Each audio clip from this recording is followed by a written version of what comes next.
The hunt for America's smartest serial killer. My motive for doing what I am going to do is simply personal revenge. I do not expect to accomplish anything by it. Lincoln... It ain't this, I swear this is the voice of, what's his name that plays Hitman? You know what I'm talking about. The last Hitman that we had. Montana, 1996. It is him, right? This cabin is the chosen home of Theodore J. Kaczynski, more commonly known as the Unibomber. Oh. He's long been feared as America's smartest criminal, a serial bomber who's killed and wounded targets across the country with no clear connection. It doesn't it? For 17 years... Every time I play something from these guys, it sounds like bro from... Hold on.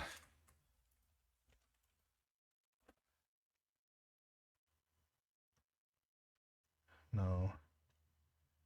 Hold on. Where is he? 2007. Bro, tell me you don't think of this guy. Every time... years, he's eluded the FBI. It's the largest, most expensive manhunt in the Bureau's history. He's the evil genius they simply can't catch. Likely history's most intellectual serial killer. He's terrorized the nation, instilling fear in Americans about opening their mail and getting on planes. And he did it all from his cabin. Here Ain't no is where way. he built his bombs, where he wrote his manifesto, and where he evaded capture for nearly 2 decades. It's where he Golly. turned from off-the-grid recluse to world-famous murderer. This cabin contains all the evidence the FBI will need to... No. Wait, am I thinking of the Unibomber? Am I thinking of something completely different? Bro, what the hell what is a Unibomber anyway? Oh my god, hold on. I have got so many tabs open. If you look to see how many tabs I got open, man, oh man. Hold on. I think the voice actor reminds me of this guy. That's all I can hear. Terrorist, yes for you. No way, since when, bro? convict him. It's located deep in the Montana wilderness. Back in 1969, Ted moved here from California. He's been bombing people from 1969. Professor at UC Berkeley. Oh my He god. wanted to get closer to nature. Maths professor. You like didn't stand a chance, bro. He was about to do his thing. Far away from everyone who pisses him off. Oh which is my most gosh.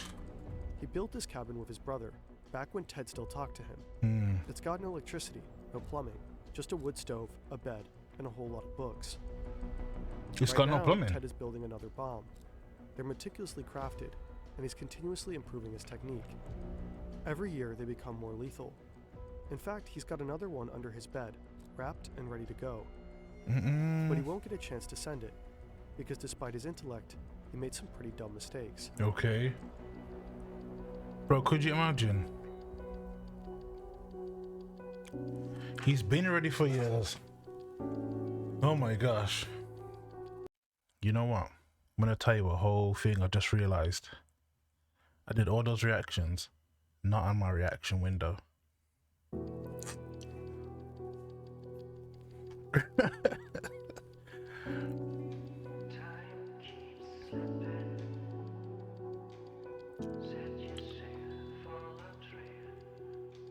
Bro, this is like a small movie, bro. What are we doing right now? You know, I didn't even Bro, look. Every time I get here, I forget to jump to this window, right? Every single time I forget to jump. So look, we could have done it here, and I keep forgetting to jump to it. Oh my gosh, let's just... Let me turn this down for me, it's a little... Bro, this is a whole movie we're watching right now. I gotta start liking these videos, bro. I don't believe I'm not subscribed This to you. video is largely based on these 2 books. Links are in the description. Okay. Let me get cozy. That's somebody's black auntie. The fact that society requires people to live under conditions radically different from those under which the human race evolved. Okay. Lock him, bro. In 1942, Ted grows up in a pretty average family in the suburbs of Chicago. 1942. Golly, old as dirt, bro. They're working-class Polish Americans. His Mm. parents are politically progressive, bookish and intellectual, and really into the outdoors. Okay. They're strict but loving. At least, that's how they remember it. It becomes obvious at a young age that Ted is exceptionally gifted, so his parents push him to succeed. He skips 2 grades and easily aces every class. Okay. He's a pretty normal kid for someone with an IQ of 168. Sure, Ted is quiet, shy around girls, and arrogant, but he has a core circle of friends and plenty of hobbies. Like his parents and brother, he loves playing music, reading, and camping. Okay. People like Ted. Pretty They'll later normal. remember him as a sensitive, respectful kid.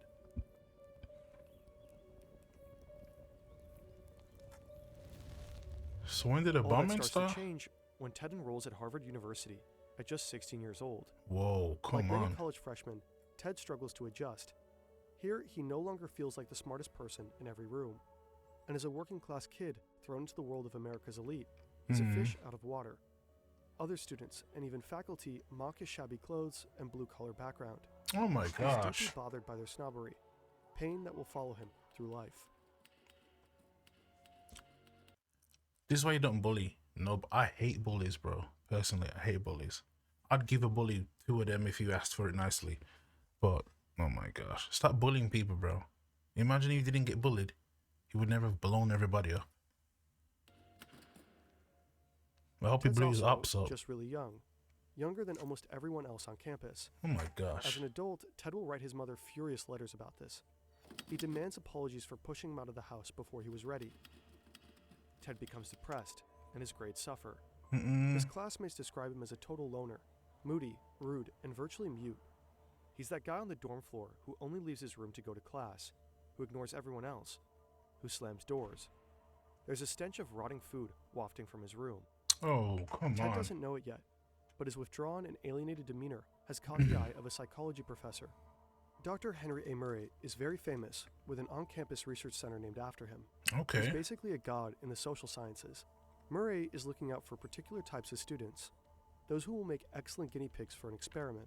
Wow. His final, most elaborate experiment, the capstone of a long and illustrious career. It also happens to be a CIA-funded project designed to cause extreme distress and break down the subject's sense of self. MK Ultra? No. Wait. So the government created this mass perfect bomber and then they're upset about it.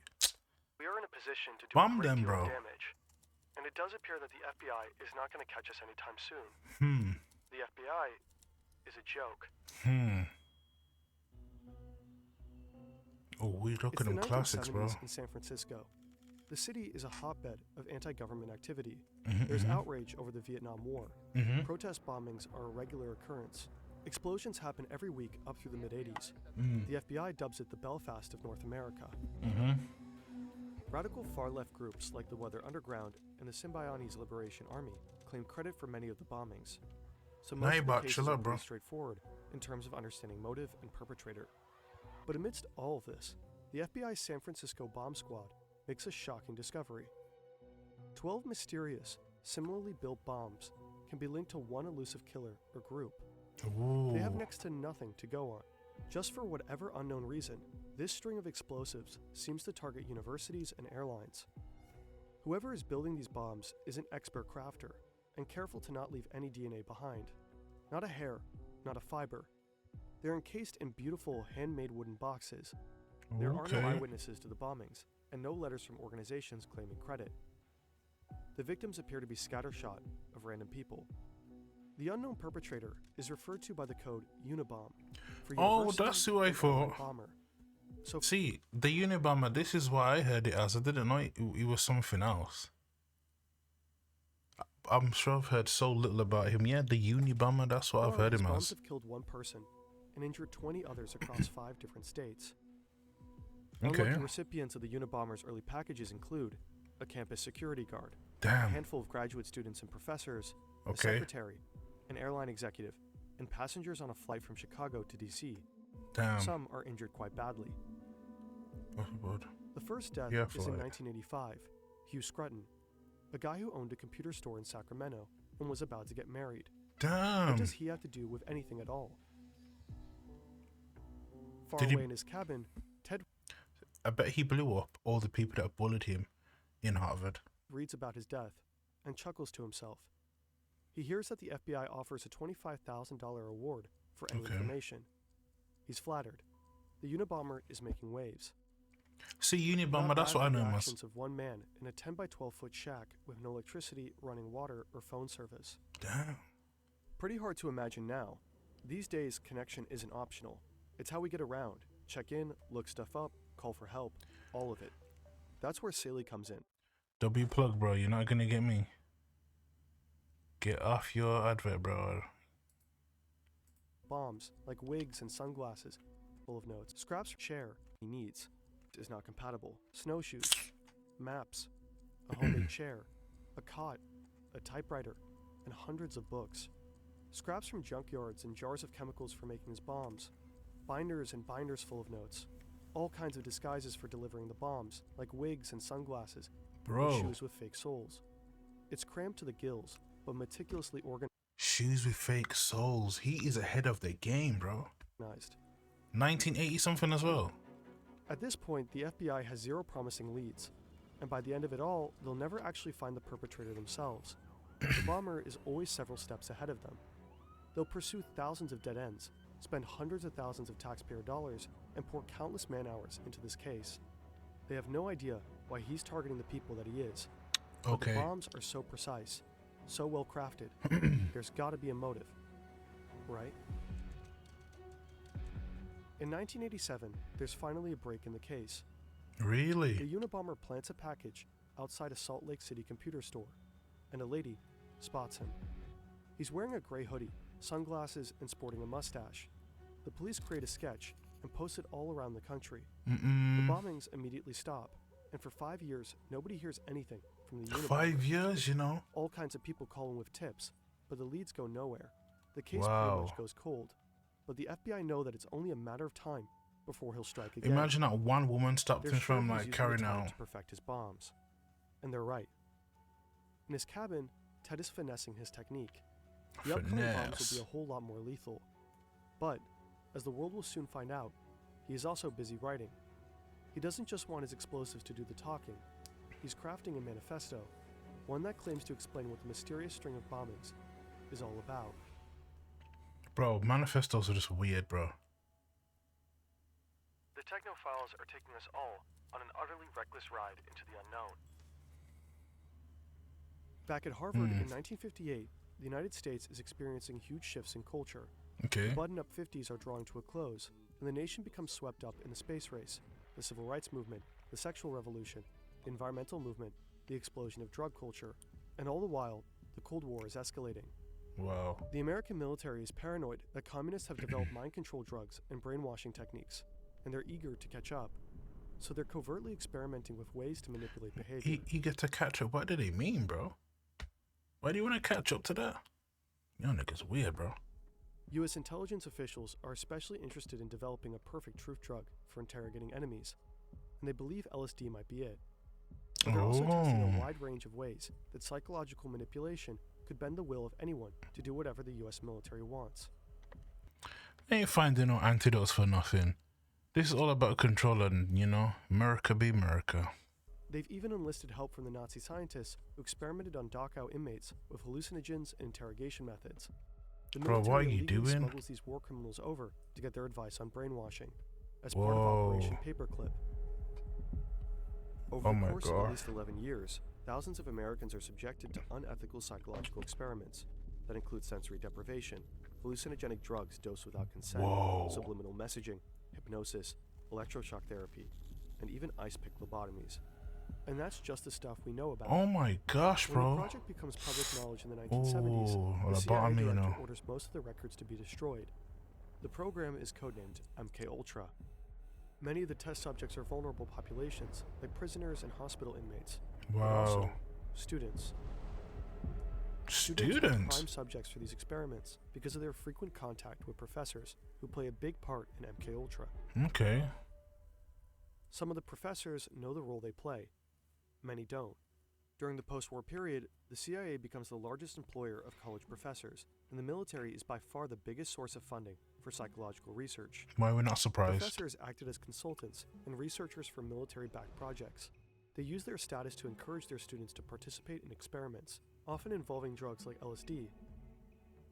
Afterwards, they reported back to the government. Harvard becomes heavily involved in Army-sponsored studies. One of the CIA's main men on campus is the superstar psych professor, Henry Murray. Murray is well known for his studies of personality, and since the CIA's beginnings, his theories have influenced how they recruit new agents and how they interrogate suspects. No way, when bro. Murray and young Ted Kaczynski cross paths, Murray is at the end of his career, and he recruits Ted for his final, most elaborate experiments. They're meant to assess the effects of stress and harsh interrogation on gifted male students. Murray wants to know, what will it take to break an educated, intelligent man? The setup is simple. Ted and 21 other students are asked to write an essay about their most deep-seated beliefs. Then they're told they'll discuss their beliefs with a fellow undergrad. Okay. The experiment aims to compare the effects of stress on college men who seem psychologically healthy and well-adjusted, with students who seem alienated, pessimistic, and lacking in identity. Ted is most likely recruited for the second group because he's showing signs of depression. Ted's personal essay stands out as the most pessimistic of them all. It suggests that he was already vulnerable before the abusive test began.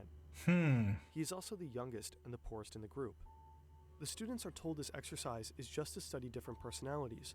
In truth, now the real experiment begins. Bro, could you imagine? The essays are handed to You go to college thinking that they're going to like treat you with respect and further your education and support you, and then just tricking you into some government experiment. lawyers trained in manipulation, who are instructed to attack the values expressed in them. The students endure harsh interrogations in brightly lit rooms. They face calculated personal critiques designed to humiliate and erode their sense of self. All the while, electrodes monitor their stress responses. Later, they have to watch these stressful and humiliating moments on video, over and over No again, way. for 3 years. As Murray himself describes it, Whoa. the tests were designed to be abusive. He's had a lifelong fascination with pain and stress and is known to have a sadistic streak.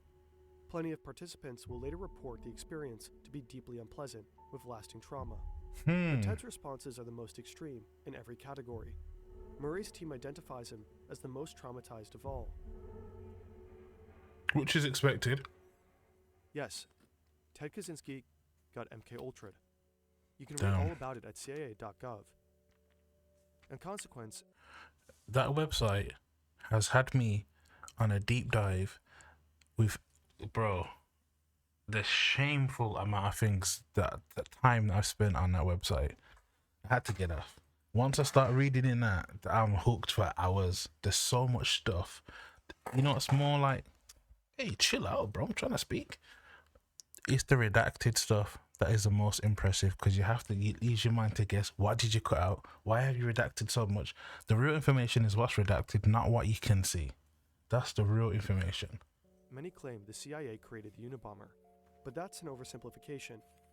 It's not so easy to prove how much effect the experiments had on Ted's turn to terrorism. None of the other students in the experiment are known to have become killers. Some psychologists believe the experiments were stressful enough to create anger problems in Ted, or even aggravated latent schizophrenia.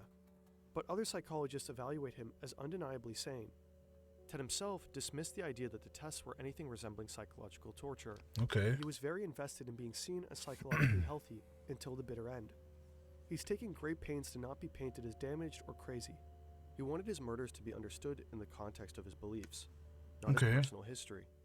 If people saw his actions as a result of trauma or madness, it would invalidate his ideas.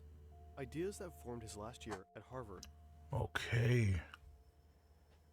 So he Ted wanted becomes everybody to increasingly think. disillusioned He wanted everybody to think that he was just sound mind and body, still blowing everything up. No, this is before. Oh my gosh. with the industrial technological system. He comes to believe that technology is slowly destroying humanity, Okay. limiting our freedom. He's horrified by widespread psychological suffering and how industrial technology has severely damaged the planet. He's certain that it'll only get worse the more technology develops. So Look at anyone it who helps now. advance technology in any way is the enemy. Scientists, engineers, business Hold on, was that Jason Statham? people, what Ted calls the technician class. Ted starts having revenge fantasies and becomes obsessed with how society enforces obedience with psychological controls. He daydreams about breaking away from society and living off the grid. Ted graduates Harvard and goes on to get his PhD in math at the University Wow. of Michigan. He's quickly establishing himself as a brilliant mathematician. Okay, He's offered Ted. a tenure-track position at UC Berkeley as the Okay. youngest professor ever. His students don't like him very much. Bro, he's getting to that money. I don't know why he's stressing about it now. Imagine having to carry all this revenge in your heart, bro. But he's publishing groundbreaking papers on boundary functions. But Ted resigns one day without warning. He tells his family that he's done with teaching math to future engineers, engineers who will advance the industrial technological system and continue destroying the planet. Right. Ted buys a bit of land near Lincoln, Montana, and builds a cabin with his brother. He's ready to escape the advanced technology that surrounded him at UC Berkeley. He wants to live a simpler life, far away from everyone he's ever known. And then, he starts to build his first bomb. Whoa.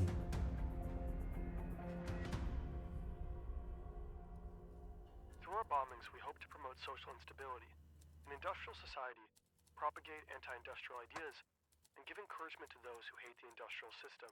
Okay. Bro, but how did he eat? Go to the toilet? What time did he stay up till? How did he manage in the winters? That's what I want to know.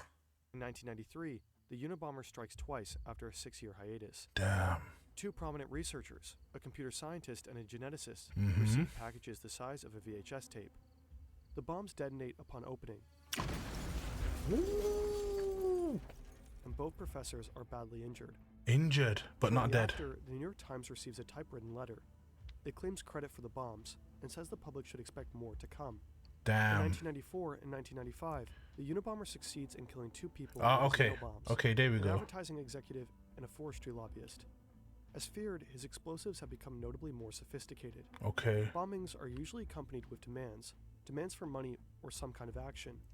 What made the Unabomber so difficult to understand and to find is that his bombs never came with any requests. They seem to be built only to cause fear, injury, and death. Damn. 17 years after starting He was just doing it for the sake of it, bro. Like, just for the throw. He didn't even want nothing. No money, no change of the rules. He just, golly. his bombing spree, the Unabomber finally makes his demands known. He writes the New York Times again, announces that he will permanently desist from terrorist activities if they publish a 56-page manifesto. The request kicks off a fierce debate within the FBI and the newspaper to publish or not to publish. Right, that's gotta be The FBI scary. has a clear policy to not negotiate with terrorists, but they also believe he'll honor his promise and stop killing people.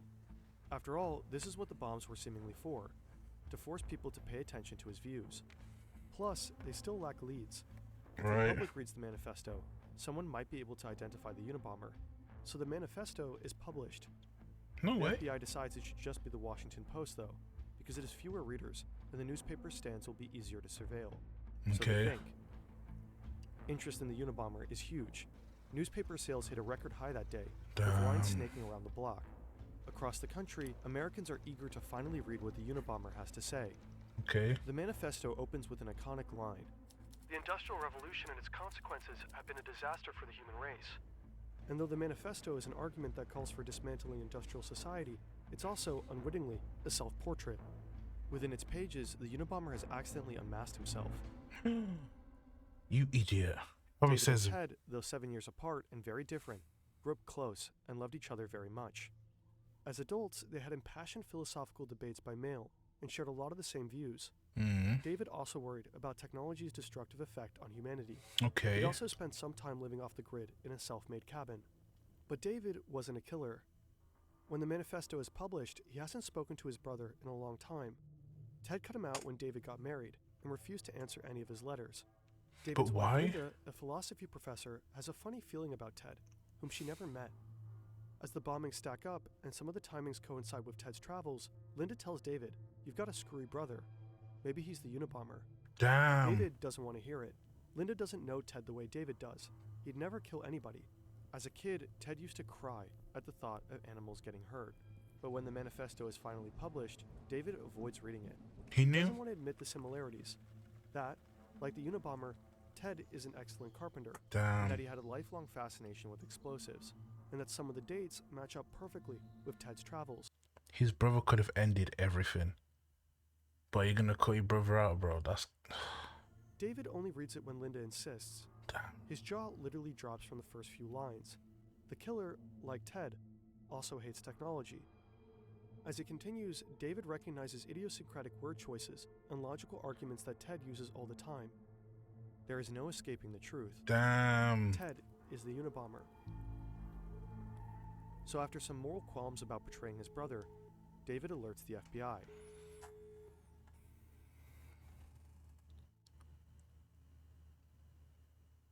They are bound to make me out to be a sickie and to ascribe to me motives of a sordid or sick type.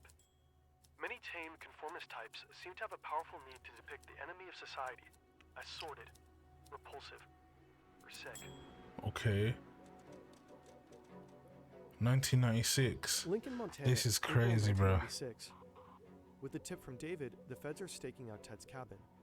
The investigation is meant to be conducted quietly, but they're interviewing local townspeople, trying to collect more evidence on Ted. Right now, all they have is the linguistic similarities in the manifesto and old letters from Ted that David gave the FBI. Is that enough? Is that really enough to say that you know who the bomber is? Because, like, isn't that like false accusation? What if it wasn't?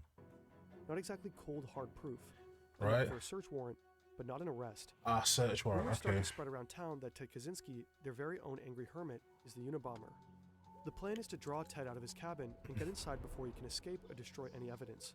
But they don't know if he has it tricked out with explosives. Nobody would be surprised if he did. Ted has no idea he's under surveillance, so when someone knocks and says some land surveyors need to talk, he believes them and opens the door. He wasn't expecting visitors. Whoa. These days, he's busy with a dirty job. He's in the middle of rasping aluminum blocks to make powder for more bombs. He's covered from head to toe in the dust. He's rail thin because the rabbit hunting was scarce this season. Ted's hair is wild and his clothes are literally rotting off of his body. Oh my But what does gosh. he care? He's not trying to impress anyone, and he can clean up fast if he needs to blend into society. Too bad for Ted. He'll be photographed in this state. Filthy, emaciated. Bro, he was going through it just off the grid, angry at the world, bro. And in severe need of a shave. Hmm. The image will circulate around the globe and will not help Ted's desire to seem sane. When the feds swoop in, they find 40,000 pages of journals and plans, most written in code. The code is more complex than anything the FBI had ever seen, more convoluted than codes the KGB used during the Cold War. But Ted also left the key to the code in the cabin. Without it, the FBI wouldn't be able to decipher the decades of written confessions Oh my that gosh. definitively tied Ted to the bombings. Come on, Ted. They also find a bomb under the bed, ready to be mailed to an aerospace company in Dallas. Now the FBI has all the evidence they need. They lock up the cabin and take Ted to prison. He does not dispute that the journals with the confessions are his. In fact, he wrote them partially so that nobody would try to say he was crazy. Right. Ted's family and his defense team attempt to convince the jury and the world at large that he is mentally ill. They're doing anything they can to avoid the death penalty, which frustrates him. He tries to fire his lawyers and defend himself. He would rather die than allow his lawyers to plead not guilty by reason of insanity. What? Ted pleads guilty to his crimes and is sentenced to life in prison. Behind bars, he never stops writing. He publishes 2 books and keeps up a lively correspondence with a wide array of journalists and admirers. He also finally makes some human connections. He strikes up a friendship with Timothy McVeigh, the Oklahoma City bomber who killed 168 people in 1995. Golly. Ted and McVeigh are briefly on the same prison block and find they have a lot of views in common before McVeigh is carted off to death row. Damn. Ted even finds love for the first time in his life. After a lifetime of struggling to connect with women, never going beyond a few kisses, Ted suddenly has dozens of women writing him romantic or salacious letters. Okay. But only one captures his heart, a school teacher he calls his lady love. They spend thousands of hours talking by mail or in visiting booths, but they are Wow. never able to touch. That's He gotta writes suck. classical music for her before she dies of lung cancer. Later, Ted also develops cancer. When the condition becomes advanced, he dies by suicide in June 2023 at 81 years old. Bro, 2023. Oh. This is not to be a political revolution. Its object will be to overthrow not governments, but the economic and technological basis You remember him of the present dying. society. How? In the decades since his arrest, Ted Kaczynski continues to fascinate and sometimes inspire. The manifesto's central argument is that technological advancements since the Industrial Revolution have robbed people of their freedom and well-being. These advancements are supposedly responsible for widespread psychological suffering and environmental devastation. Okay. It's a revolutionary call to dismantle industrial society altogether and warns that technology will I inevitably see. overpower human autonomy. many of Kaczynski's observations in the manifesto are true. Some of his predictions are prescient, Golden and State a lot of the Killer. grievances are understandable. It's not hard to find people who are also Ooh. frustrated with surveillance or See? sad about environmental destruction. At the time of his capture, Time magazine wrote, "There's a little bit of the Unabomber in most of us." Nowadays, In Kaczynski 2020. continues to find admirers online, from teens on Wow. TikTok, depressed about climate change, half ironically saluting Uncle Ted, to the extreme right mass murderer. Oh my gosh! Imagine Uncle Ted seeing this. What is it? 141. Anders Breivik, who heavily quoted Kaczynski's Industrial Society in his own manifesto. But even if most people can find parts in the manifesto they agree with, most people are not willing to kill. Kaczynski knew that most people would be repelled by his crimes, but committed them anyway. Those who find the ideas compelling might want to check out Jacques Ellul, the thinker whose ideas most inspired the manifesto. The philosopher never advocated killing. They also should check out Ted Kaczynski's diaries. They lay bare the personal motivations that drove the Unabomber, beyond the manifesto that was polished for public consumption. Wow. Technological society really did seem to anger Ted, but Ted was also very, very angry, in general. In his diary, Ted Kaczynski writes that he was happy to kill innocent civilians. He took pleasure in causing people pain. He killed at least 9 dogs just because they barked too loud. He What? hated leftists, he hated doctors, he hated women. He fantasized about killing them just for rejecting him. He fantasized about killing his neighbors just because Whoa. they annoyed him, including a toddler. He condemned technology as slavery and glorified simpler Bro, this nigga hate everybody, bro. times that ran on What did the babies actual do? slavery. Kaczynski wasn't even much of an environmentalist. He made fun of them in his diaries. He littered proudly. He poached illegally. He logged unprotected lands. You might get the sense that he only used environmentalism as a post hoc justification for his murders. A cynic who identified ecological concerns as the most acceptable excuse for killing. Wow. Bro, he knew that they'd mess with him if he did that killing.